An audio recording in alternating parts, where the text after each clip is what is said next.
Selection of Boolean has also seen some improvements in this update.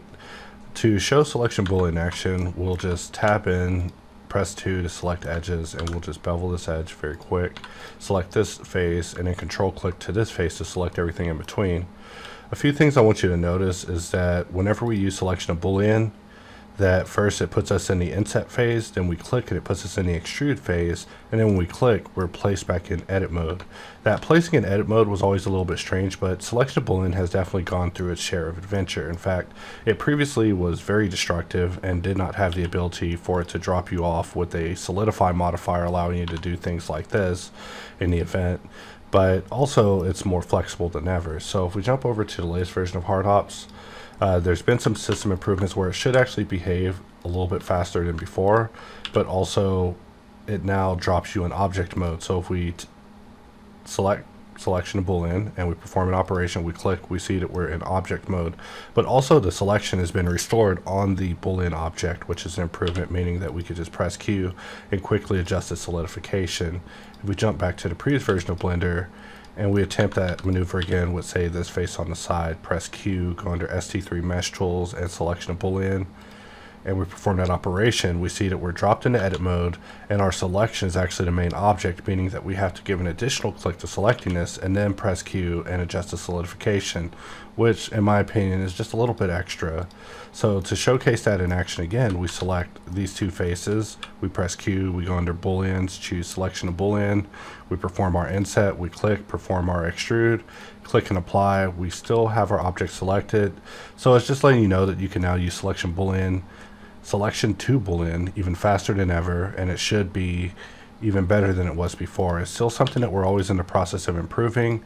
And also keep in mind that whenever you use selection of Boolean on a flat shaded mesh, it will receive the results of that mesh. So right now this mesh is flat shaded, so I have to press Control tilde, go into helper, hit set smooth, and now these booleans are being reflected as smooth shaded objects.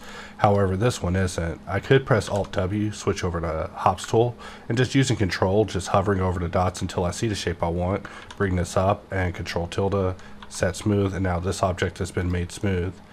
And of course I could just press Alt X to reset the mirror, mirror this, Q, ever scroll, bring it back, Q, solidify, and push this in even more in the event that I want to get an even more unique result, or bring it up in order to begin cutting out of the ring a little bit, which was kind of what I was going for. But selection of Boolean can be a real easy way to just turn a selection into a Boolean. It works better on late mesh objects, as I was showing in the Qbox demo.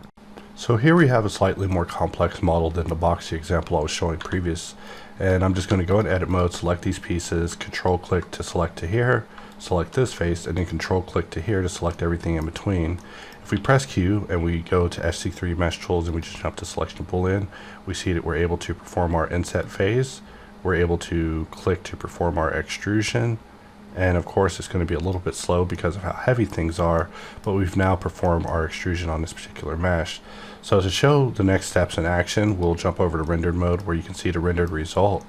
And we've now just basically cut and inset into this piece. One of my favorite things with HardOps is with the bool shape, pressing Q and going under the Q menu and selecting something like bool shift in order to shift the bool into something I need. In this case, I am actually going for a slash. So now that we have this slash, I can actually control click bevel to add a bevel on top, and let's alt click sharpen, and with this piece that's around it, we can also control click bevel to just add a bevel on top.